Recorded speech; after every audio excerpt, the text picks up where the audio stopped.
Hello, everybody. Let's get started. Thanks for joining this morning. This is our first real community GraphQL grooming meeting. And we'll start by introducing ourselves. My name is Misha Kotov. I am a product manager for the GraphQL track. And with me here, I've got Alex Paleros. He is the architect on our technical team responsible for the GraphQL project here. I see we've got some other internal folks on the call as well. I won't make them introduce themselves this time in the interest of time. So let's. I think we've got everybody. Let's get started here. So I wanted to probably start with kind of framing this meeting and what it's for. Right. This is a grooming meeting, and just so kind of everyone's on the same page, what we intend to do in these meetings, we want to hold them regularly, every week so far, probably at this time, unless we get involvement from other groups for whom this time doesn't work. But for now, we want to basically frame the project and regularly kind of go over the backlog to make sure that everything is clear, everything is updated, everything is documented properly, that acceptance criteria is agreed upon, and then answer any questions. We kind of took a first pass through the issues and wrote them down kind of from the intention perspective, but obviously a lot of the work can benefit from further kind of discussion and further documentation, and that's what we're hoping to do with the community folks. So to start off with, I think this is a good place to start. If you guys don't have the CRL bookmarked, I would encourage you to do so. I'm going to paste it in the chat here. This is our project page, and you'll see I'm on the wiki tab of the GraphQL project here. We've got an overview. It's kind of describing and framing again the intent of the project. So this is GraphQL. You'll see on this page a quick overview, and I'll go through this page just to make sure that everything is clear. We've got a tab here linking to our current roadmap, and from the very high level perspective, we've got our internal team had been working for months on an initial implementation, if you will, and this is very roughly what we got done. Right, we've got an initial implementation for products, for categories, for customer, as well as in kind of an endpoint for URL resolution, kind of for future use. And what we're looking to do in the future is basically build upon this foundation, this framework that we've implemented currently, and some highlights of where we're looking to go include mutations to support some very basic e-commerce flows like checkout, payments, shipping, handling, and being able to render my account, and then also increased coverage for entities that already exist, like products and categories, as well as obviously coverage for experiences like I already mentioned, checkout, my account, etc.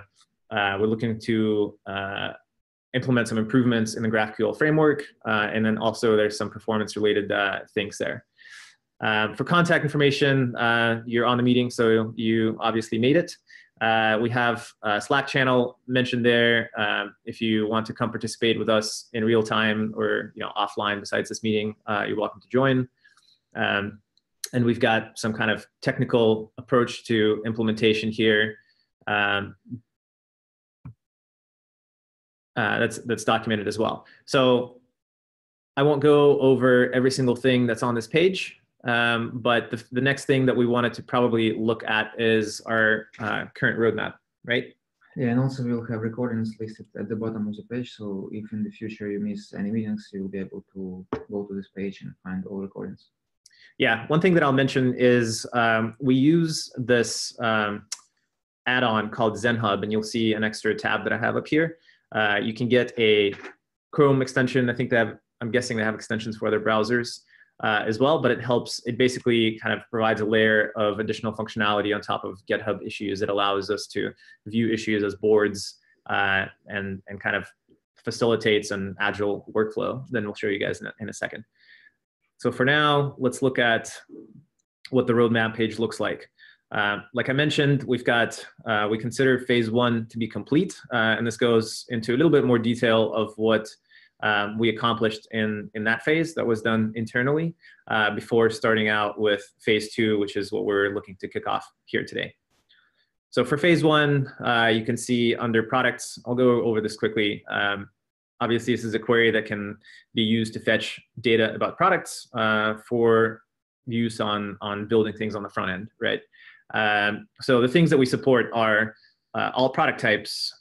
We support filtering based on certain attributes, like you see listed here, and standard operators that you guys are probably all familiar with. We support search, and this is kind of full text search capability. We support sorting and pagination for results that come back. We support scopes for multi-store views, and that's handled through HTTP headers. We've got support for EAV attributes and automatic generation of those as part of the schema. We support extension attributes. There's certain pricing accommodations that we made as well for detailed pricing information and currency codes and adjustments and things like that. We built out a framework for resolvers, and this is kind of an extension point, if you will, that allows you to modify how data is fetched from the data store. And of course, we've got documentation as well. And this is both kind of built-in GraphQL documentation, as well as we've got documentation up on DevDocs as well. And you'll see that if you just go to DevDocs, there's a banner that refers to our GraphQL 2.3 pre-release. So you'll find that pretty handy as well. Let's see. Let me come back to the roadmap here. We went over products. Let's jump over to category. The category query is designed to fetch information about categories, just like it sounds. This is to build out things like storefront category experiences, navigation, breadcrumbs, etc. It can benefit from improvements, but we do have a basic implementation in place. We also have support for the customer entity, and this just means in the scope of GraphQL, because it's an API designed for storefront information only, this basically can fetch attributes about the currently logged in customer, and that authentication is based on the session token. Lastly, we have a query for URL resolution, and this is basically just an endpoint where you can that takes URLs and then it spits out kind of basically a canonical ID version of the URL. It's kind of like a permalink, if you will, to identify the resource and the type of the resource that it is. All right, on to phase 2. So we've been hard at work trying to generate an initial backlog of items that we envision ourselves working on, right? What you see here is kind of a quick screenshot of a mind map that we created, and I have a link here as well. So I'll show you what that looks like. This is basically a tool that's represents kind of a hierarchical view of how we think of our GraphQL phase 2 approach. And I'll zoom in so you guys can see. So we decided, we kind of grouped all our work in phase 2 into several different buckets. And you'll see here performance, framework, security, and coverage. Every one of those tracks is kind of broken down into further issues. So in case of performance, for example, you see these yellow items that we've marked here are documented as epics in the backlog. And then each epic is broken down into actually further kind of individual issues here. The link to this mind map, like I said, is on GitHub. You guys can open this. You should be able to follow links, etc.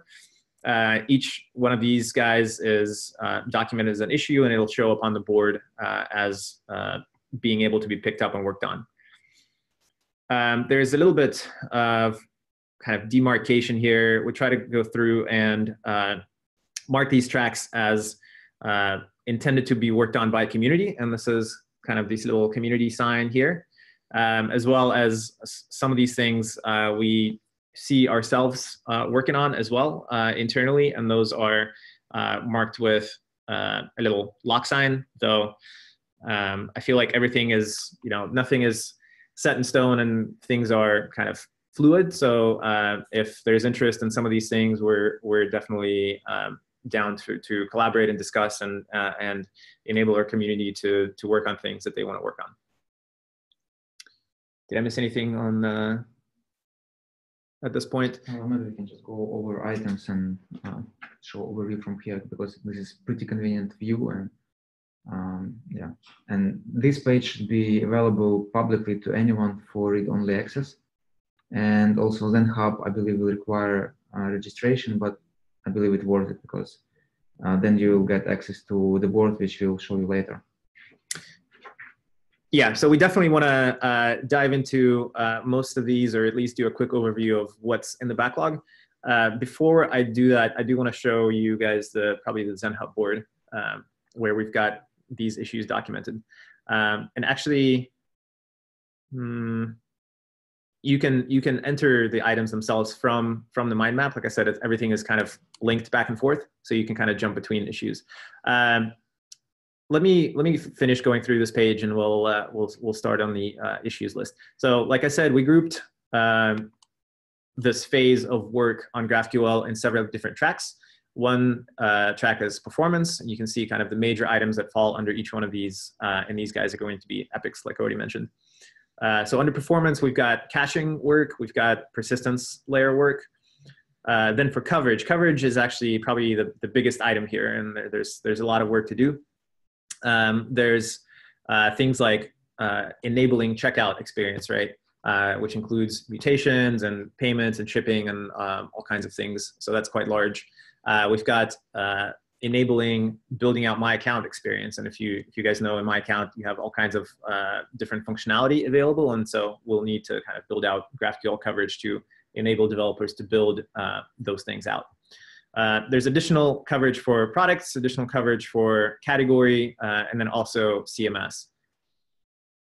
On the framework track, we've got extensibility, we've got improvements to the existing framework, and we've got support for mutations, which will be necessary to build out a lot of these experiences. And the last track we've got is security. For now, security has only one item there, which is query complexity limiting. And this is kind of a obviously a limitation to reduce vulnerability for a store. One question from my side regarding customer account and checkout. As far as I know, the Luma thing already quite extensively uses REST API, at least in the checkout, to do things. Why do you want to provide the same kind of coverage in GraphQL? Is the question, why do we want to provide coverage? Yeah. Yeah, so you're right. The checkout today is based on largely REST APIs and AJAX. This would just, we've had third parties express interest in being able to do so via GraphQL as well. And the GraphQL is intended to cover all of the APIs that are needed to render a storefront. This is just kind of architectural direction that we're headed in. We think it'll be, an iteration of APIs that'll make, the experience better and faster. This is one of the main things that we want to work on, pretty high in our priority list, I think. But I see how, there is an alternative, and REST will be just an alternative way to implement that experience for now.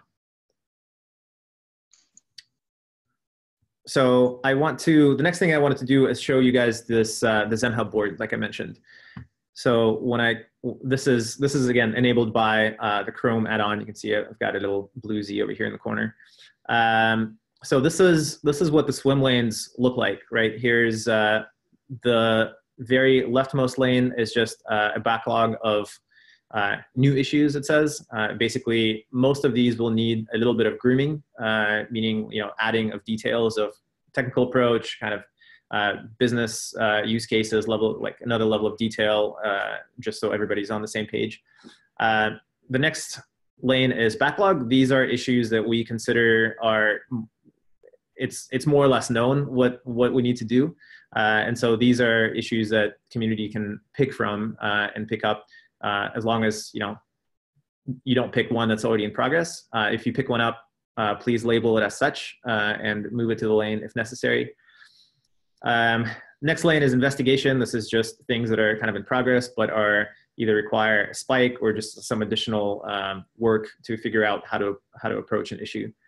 You guys can see we've got a couple issues already in progress, which we're very grateful for community for helping us out.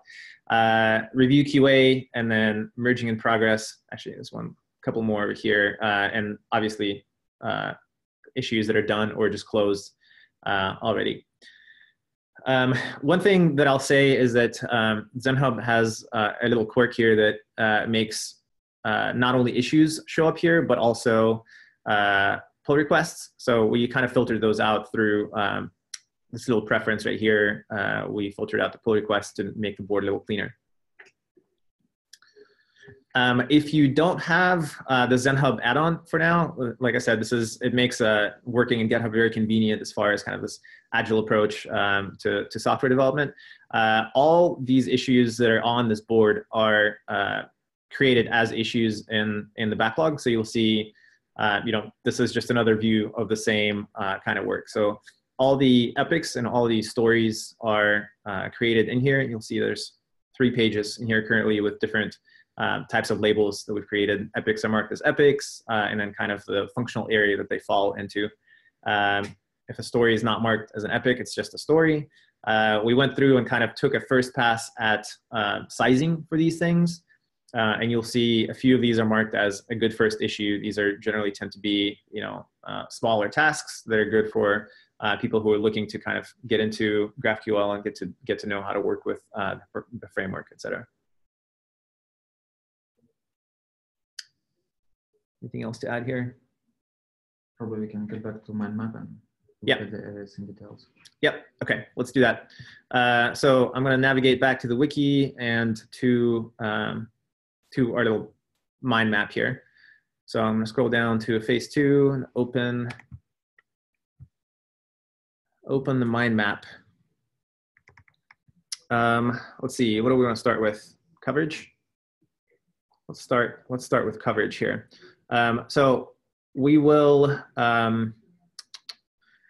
probably just go over the names of these stories for now, and then we'll come back to the issues that we think are more or less written out in good detail, where we have a higher level of confidence that those issues are approachable and ready to pick up, and then we'll look into more details for those issues.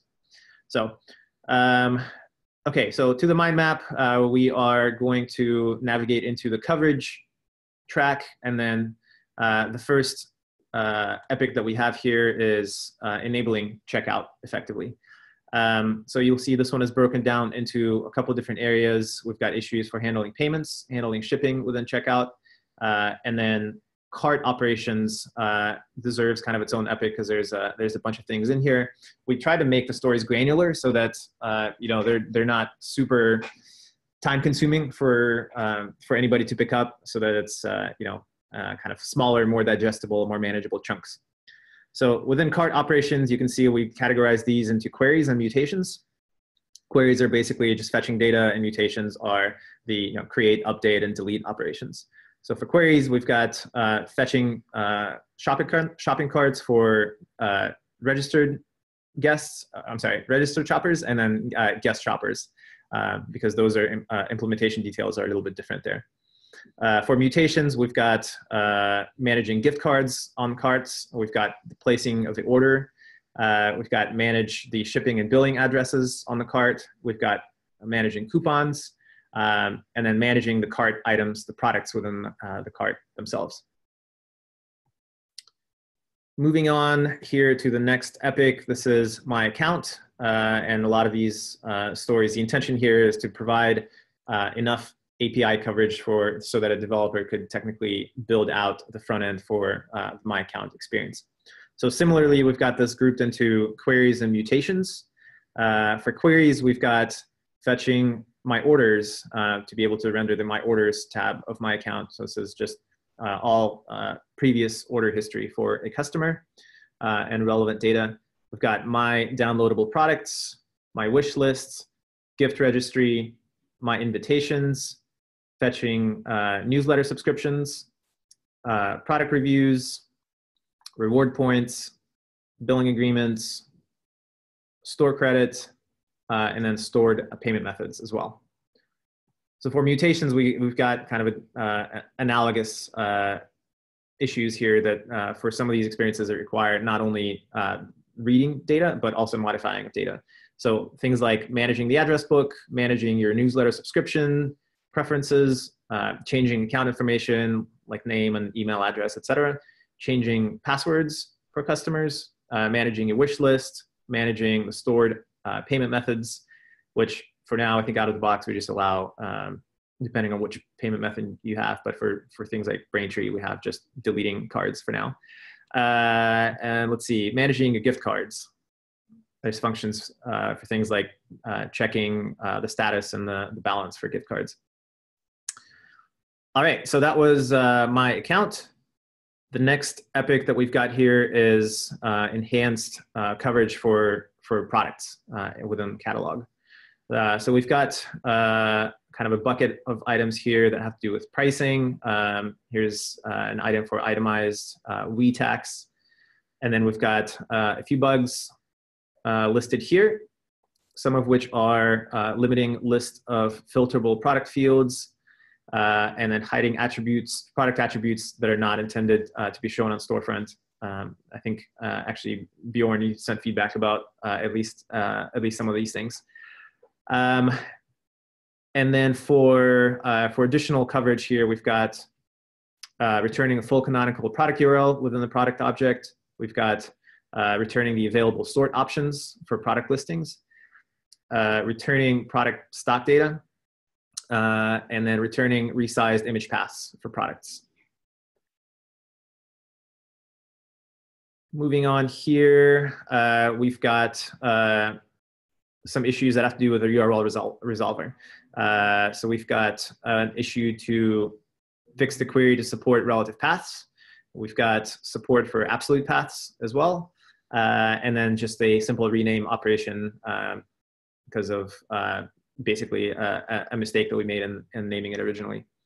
By the way, as I go through these issues, this is the initial backlog that we came up with. That's not to say that the community or you guys couldn't add more issues that belong on the backlog. So if you think of things or improvements for GraphQL that are not listed in here, feel free to create an issue in the backlog, and then we can we'll be able to kind of categorize it and put it in the mind map and just add to the backlog for work with community. Okay. Moving on to, I see Alex is marking these issues. Some of these are already in progress, so it'd be a good idea for us to kind of mark them as such, right? Yeah, and those two are already completed, so I'm not. Cool. Yeah, those two, exactly. Those two are already done. All right, so moving on to the category coverage here. This has to do with working with the category entity. So we've got stories for adding filtering capabilities to categories. We've got a story for adding category children depth parameter. This would be something that allows you to control kind of to which depth you're trying to fetch children for a certain category. Let's see, include products in the category query. This is something that doesn't show up today, but this item is actually already in progress as well. And then adding breadcrumb support for category. This has to do with being able to fetch information about your category's parents or ancestors to nth degree up through the root. Okay, and the next epic has to do with CMS coverage here. So this is being able to work with our entities within our CMS system, and some of these have implications for both the original CMS system as well as the new page builder functionality. So we've got CMS page coverage, block coverage, and then making some modifications to the existing product fields to enable basically WYSIWYG / page builder content. So some of these fields will become complex objects instead of what the way that they're currently rendered. Okay, maybe I should stop here and pause for a second just to ask if anybody has any questions on what we just went over. While you are mentioning page builder, how do this issue relate to possible Magento Commerce features? As page builder will not be in the community, so at least this is one that overlaps to commerce features. But I'm also thinking about staging capabilities of Magento Commerce. How does that overlap with the GraphQL coverage you want to see addressed by the community? Sure. No, that's a good question. We, to be honest, we still have to kind of figure that out and figure out logistics of how to work with, implement this work for open source versus implementing it for Magento Commerce. We're just starting out, so we won't have all the answers here. But I do know that for modules that are commerce only, you'll have a corresponding module, corresponding GraphQL module that will provide GraphQL functionality for that module. So my impression is that that'll be something that exists within commerce as opposed to open source. Yeah, and also this project is specifically for open source, so it's called GraphQL CE, and we probably need to consider also creating an enterprise repository with access to partners. But for now, we are just focusing on features which will be available for open source as well. Okay, cool. And one issue I saw earlier is GraphQL caching. Can you tell us a bit what you have in mind for that issue? How do you imagine from an architectural side GraphQL caching?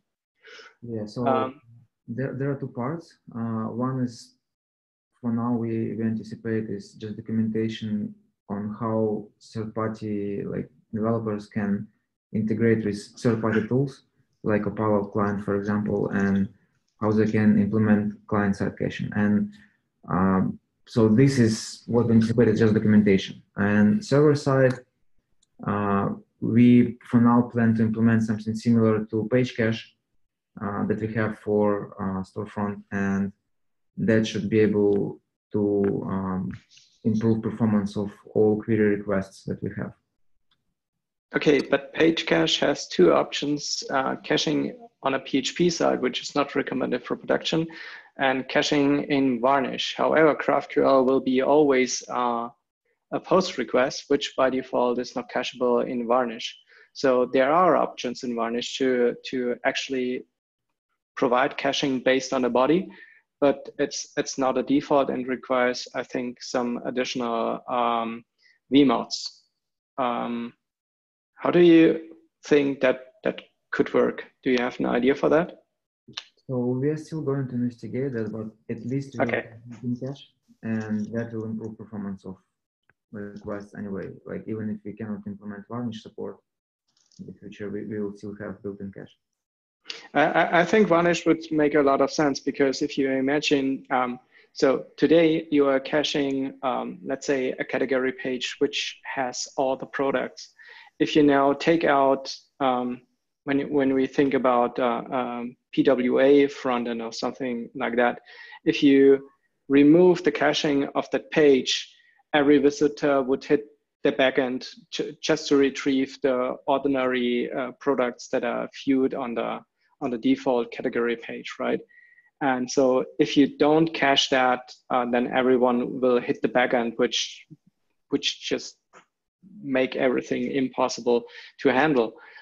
So caching on the edge like Varnish would make a lot of sense to deliver the same kind of results over and over again for every visitor and speed up things. So we would need something that behaves in the same kind of way. And maybe we can also create a spike here just to figure out what kind of tools and requirements we would have to allow caching in Varnish. It is possible, but it will require some additional configuration here. Yeah, so for now, these tasks are created and they're ready for grooming. So we don't have all the details, but we we are ready for investigation. At least this like identifies areas that we want to improve, and again, we will look at the board maybe like after looking at this mind map, and we will see like what issues are more or less clear, and caching is one of those issues which require investigation. All right, cool, thanks. Excellent. All right.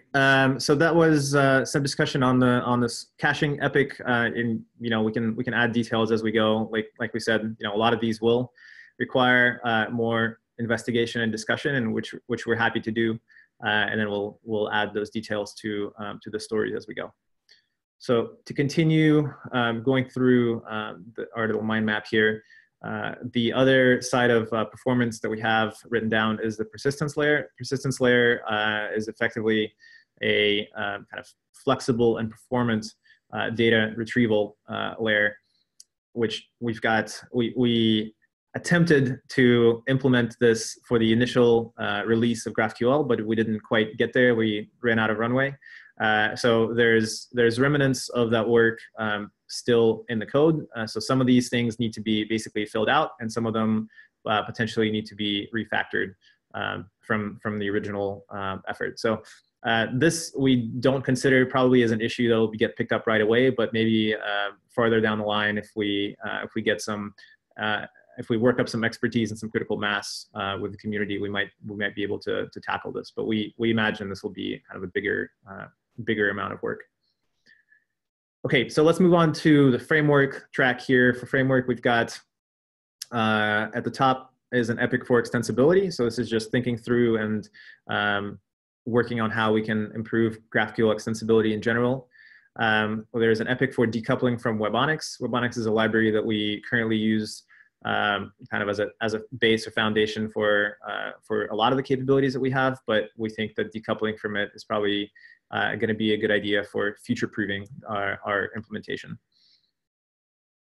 Do you want to add any details here? Is that... Yeah, so for now we actually have wrappers for Webonics classes, but the problem is some classes in Webonics have very complex structure and composition, and eventually third-party developer, even though they will use like our wrappers, they can reach out to direct Webonics implementations, and at that point they become dependent on Webonics. And in scope of this task, we'll try to decouple from Webonics to make sure that in the future we can potentially swap underlying library, or we can provide our own implementation. And the main reason for that is that there is no stable version of Webonics at the moment, and also I'm not sure about longevity of support for this library. So it would be like really nice to avoid hard dependencies from third-party developers' code on Webonics, because like for core, it's more or less like easy to change these dependencies in the future, but like we cannot dictate it for third parties, and because of backward compatibility, we may not be able to do it in the future if we don't do it now. Yeah, okay, so good detail there.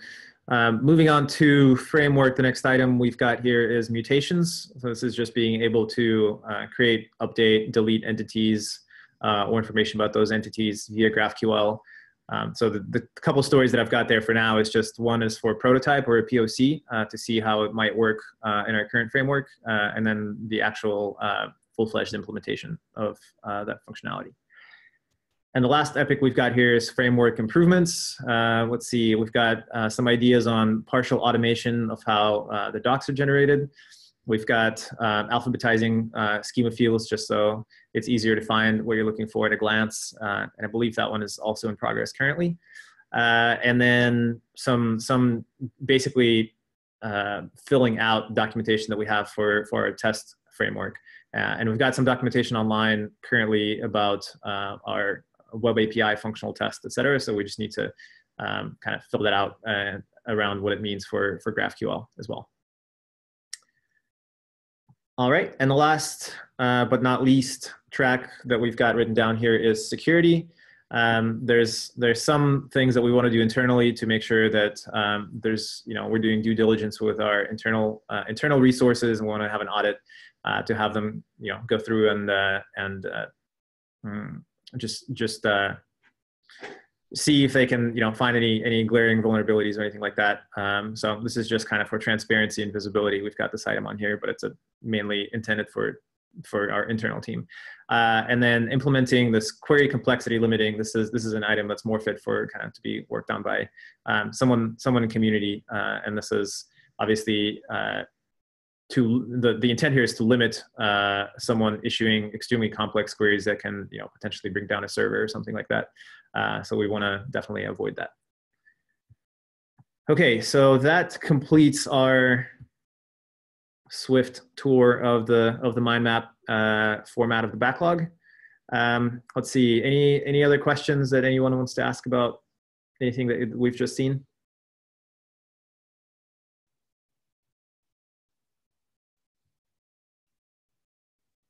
Cool. All right. So I'll take that as a no, and we, as a next step, kind of want to probably go back to our Agile board here, and like I said, we kind of organized this into items that need more discussion or potentially investigation. And as far as the items that are in the backlog column, those are more ready to pick up, more detailed out and spelled out as far as what the issue holds. So do we want to just start with the first one going down? Let's just go over backlog first of all and make sure that it is clear for everybody. And if there are any questions, we can address them later or discuss now. Okay, you just want to go do a quick pass through the issues. Yeah, just to make sure that at least there is a backlog of issues which are ready for pickup, and make sure that those issues are really clear for everybody. Sure. Not just for us. Yeah, absolutely. So let's do that. We're gonna, like Alex just said, we want to go through this list of issues that are more or less ready, and then we'll see if any of them warrant kind of further discussion with you guys. So the first one we've got listed here is a query to fetch a guest shopper cart data. So the intent is to fetch shopping cart data via GraphQL, so you can build out the things like cart, mini cart on the storefront, etc. So there's some basically pointers as far as which implementation details are relevant, and then some acceptance criteria for implementing the story. Next one. Maybe we should ask, like, is there any questions? Yeah, sure. Yeah, good point. Do you guys have any comments or suggestions for this story?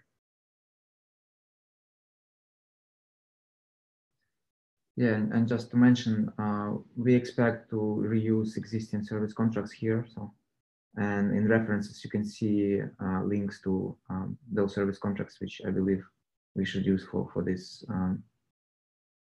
query. Right. So you'll see it's marked as a medium-sized issue, good first issue, and then has to do with providing additional coverage for GraphQL. Awesome. And also feel free to comment on like sizing of the issues, because we did it like some issues require grooming and it's not completely clear like what is the sizing.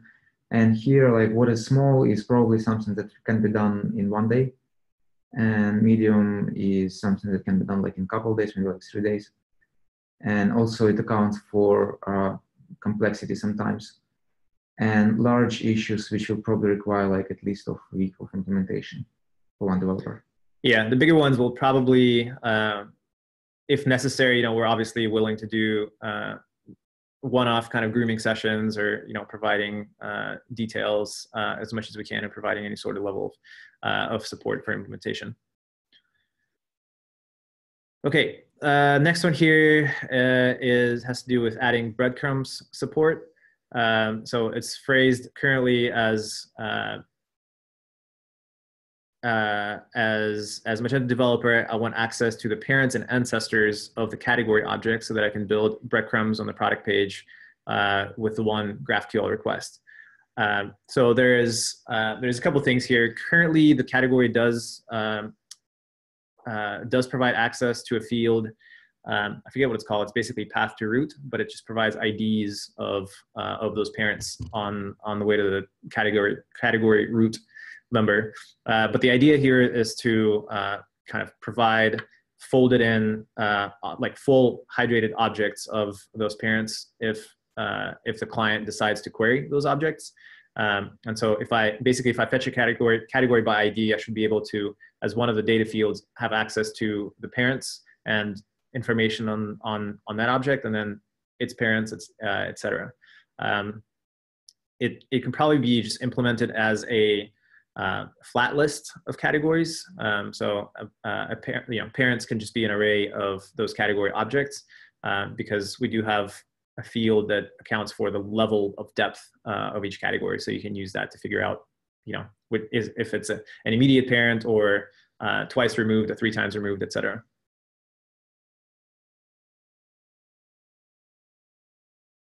Hope that makes sense.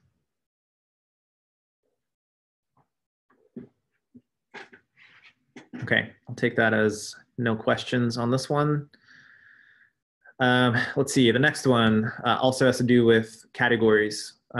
So this has to do with, I want to control the depth of the returned children for the requested categories so that my queries can be more performant.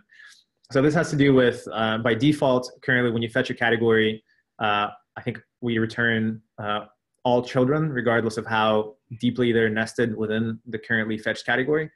So this is a parameter basically intended to give the client control over how deeply do they want to fetch those children. So an example is, if you provide a depth parameter of 1, this will only fetch the immediate children of the category, and 2 will fetch immediate children and their children. And then again, you can go as deep as you'd like. And again, the default currently is 0, but the intention here is to be able to control that number. Any questions on this one? No, makes sense. Cool, thank you.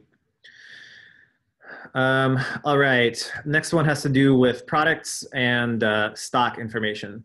So we had actually a lot of internal conversations about how much data needs to be retrieved for stock, or if exact numbers need to be retrieved for stock. But basically, this one has to do with certain configurations that are available out of the box as far as stock goes. So Magento allows you to display products on storefront that are out of stock, right? There's basically a setting that says, oh, even if a product is out of stock, I want to be able to see it on storefront. But on storefront, a developer would need to know whether it is or is not out of stock, right? So the use case here is distinguishing between in-stock and out-of-stock products on storefront, if that setting is enabled. And then there's another configuration or feature, if you will, of Magento that defines a threshold of stock for products. And then if product falls below that threshold, then it will be displayed as only X amount left, or if you want to customize it, you can display something like low stock, et cetera, kind of as a badge, or however you want to render it on a storefront. So this could be displayed on the product detail page or product listings page, whenever this setting is configured this way. So the intent here is for GraphQL to return that data on those product objects, so you can render it appropriately on storefront. And then I see we've added some details as to the implementation here as well. Any questions on this item?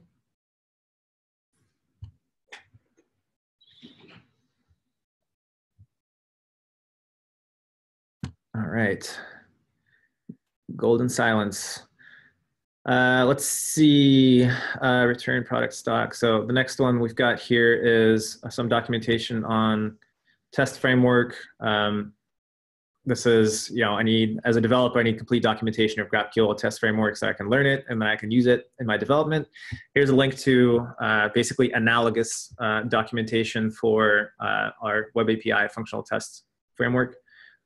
So this just, the intent here is to write some things that are that basically on the subject of GraphQL in similar vein. Yeah, and also I would like to add that GraphQL testing framework is not completely new framework. It is just extension of existing Web API framework. So if you used Web API framework for REST tests or SOAP tests in the past, then it's pretty easy for you to write GraphQL tests as well.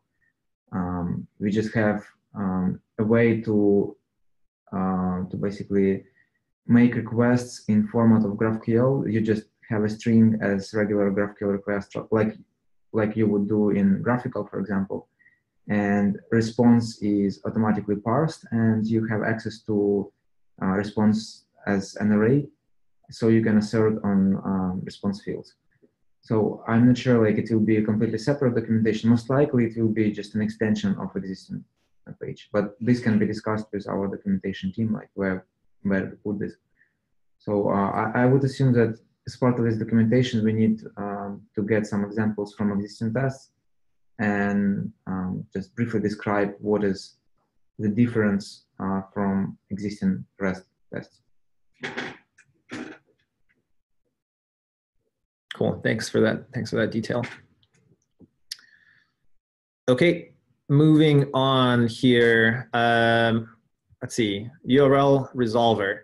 Again, for background, the URL resolver is a thing that accepts kind of canonical SEO-friendly URLs, and it returns a short ID-based URL.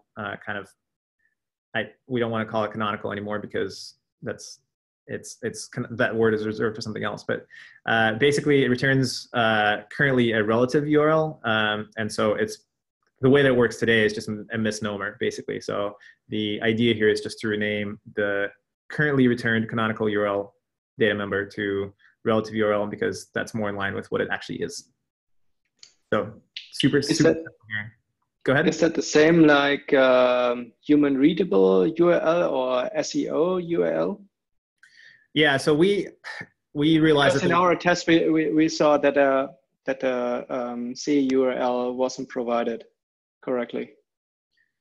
Yes. So what's returned today is an ID based URL. It'll be slash product view, like catalog, product view, ID, blah. Yeah, exactly. So that what is returned today is not technically canonical. Canonical is normally referred to as like the SEO friendly URL, right? It'll have the name of the product .html or something along those lines. But to have it return a canonical URL would be something that this endpoint doesn't provide today. So that would be, if that's something that would be helpful, then that would be kind of a separate improvement on this query. Yeah, so we just want to make sure in scope of these tasks that we do not block someone to introduce this canonical URL later, which is actually canonical URL.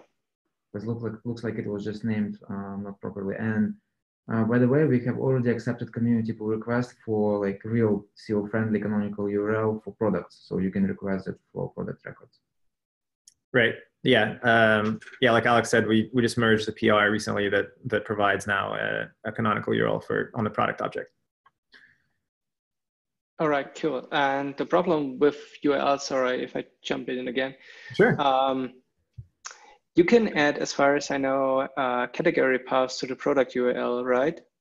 Yes. So that means that the URL could change depending on the category you are currently viewing. So is that also reflected in this issue here? So let's say.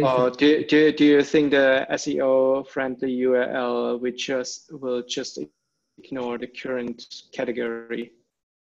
So for now. So most of our client stores do not use that feature anymore, but I know that it is still present in Magento 2. Yeah, I can tell that for now, for products endpoint, we are not returning any categories as part of a URL. So it is always returned as if you did search. Like when you do search, you don't get. Got it.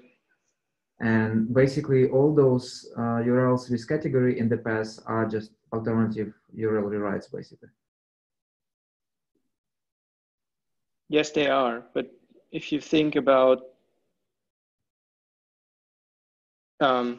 if you don't think about search, but regular product listing pages, then maybe this URL would be relevant. Or at least it would be relevant for the GraphQL query to add the category you are currently looking at. to return the correct URL. Yeah, makes sense. We can probably consider adding an option for that field. We can do that. Yeah, that makes sense. We don't have that. That's something that's not currently in the backlog, but that we certainly can add that. Yeah. The problem is today Magento doesn't support a canonical URL that includes the category in that URL, right? That's because correct. multiple categories, and we don't have a notion of like main category, which is the main reason for not being able to do that specific thing, right? And I know there's extensions in the marketplace that actually handle that, but the implications of building URLs with and without categories is just something that I think we need to kind of think through in the different ways that you can fetch products today. So that's a good note, and we'll take that into consideration. Thanks. Cool. All right. Thank you. Moving on here, we've got the next item here is a prototype for creating mutations. So this is, again, just a way to do create, update, delete operations via GraphQL, and that'll be built on top of. So this is specifically a framework piece to kind of figure out how we can accomplish this in the current GraphQL framework, and then it'll be applied to actually build out concrete implementations of mutations. And this is just a POC. I want to kind of separate. This is effectively, I want to treat this as a spike to build a working prototype to figure out technical approach and things that need to be further thought through for the real implementation, and then breaking down that work if that's required. Yeah, and in general, it should work without any modifications, but we have never tried that. So this proof of concept is just to try and make sure that there are any problems with using Webonics library to implement these mutations in Magento. Yep. So best case scenario, it just works.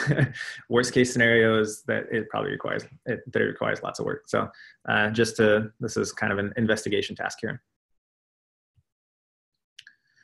Okay, let's see. We've got a few more. We're kind of close on time here. So let's do this one. Checkout coverage. This is an epic. We probably so this is a grouping of other items, and we've got a bunch of stories that are linked here. You can see. Oh, yeah, it probably should not be here in this column. We should probably move it back to the other column. Yeah, we were trying to see if there's a way to filter out epics from here, but so anyway, epics are just containers for other issues, so we'll try to take them out here. Let's see, where am I? I'm lost. Actually, since we have only a couple of minutes left, I would suggest also to go back to accepted pull requests and work in progress and acknowledge the work which has already been done, and to say thank you to contributors. And yeah, absolutely, that's a good idea. Yeah. So yeah, let's point out some of these guys here. So yeah, first we'll call out the ones that have already been merged. This is return available sort options for product listings that were made by. I'm sorry if I mispronounce. It's probably Zbigniew, and this was initially developed on contribution day in Poland, but Zbigniew continued development after contribution day, and he also addressed all comments that we had, and eventually we were able to merge this pull request. So thanks. Yeah, big thanks to for this work. It was great and well done. And this one here. Yeah, so this was also contributed. Actually, it was independent contribution, and we just had communication in GitHub. And again, thank you for contributor for addressing all comments. And again, we had back and forth, and eventually we merged it. So, and this was actually the first pull request that you merged. Yes, this should get a medal or first achievement or something. So yeah, big thanks to Ostras here. Let's see, we'll close a bunch of tabs. Okay, and we've got one other one in review currently, right? And this is also Zbigniew? Yeah, it's some work in progress, and hopefully we will get all comments addressed and we'll be able to merge it as soon as Zbigniew has time. Excellent. And a couple other ones here. We've got including products in a category underway. Yeah. By Facundo. Yeah, Facundo. So we have already approved this pull request, and now we are going to merge it. Yeah, this was. Thanks for contribution. Yeah, this is very valuable, and thank you for your contribution here. And the last one. And Anna is also from Poland. She was working on contribution day in Poland, and she has not, I believe, delivered it yet, but I mean, she hasn't contributed pull request yet, but I hope that she will be able to do it like in the next weeks. Excellent. All right, we're out of time. We will post the recording for everyone to see, probably in our Slack channel and also on the wiki. We really appreciate you guys joining, and we will continue same time next week. If that still works for you guys, but let us know if that doesn't work for some reason, we can look to reschedule if necessary. Yeah, and also feel free to reach out to us directly on Slack channel, on Community Engineering Slack channel, with any questions, any suggestions, like any direct messages are welcome, as well as like send an email. So that also works. Yep, we're open. So thanks again. It was great meeting you guys, and until next time. Thanks. Bye. Bye, guys.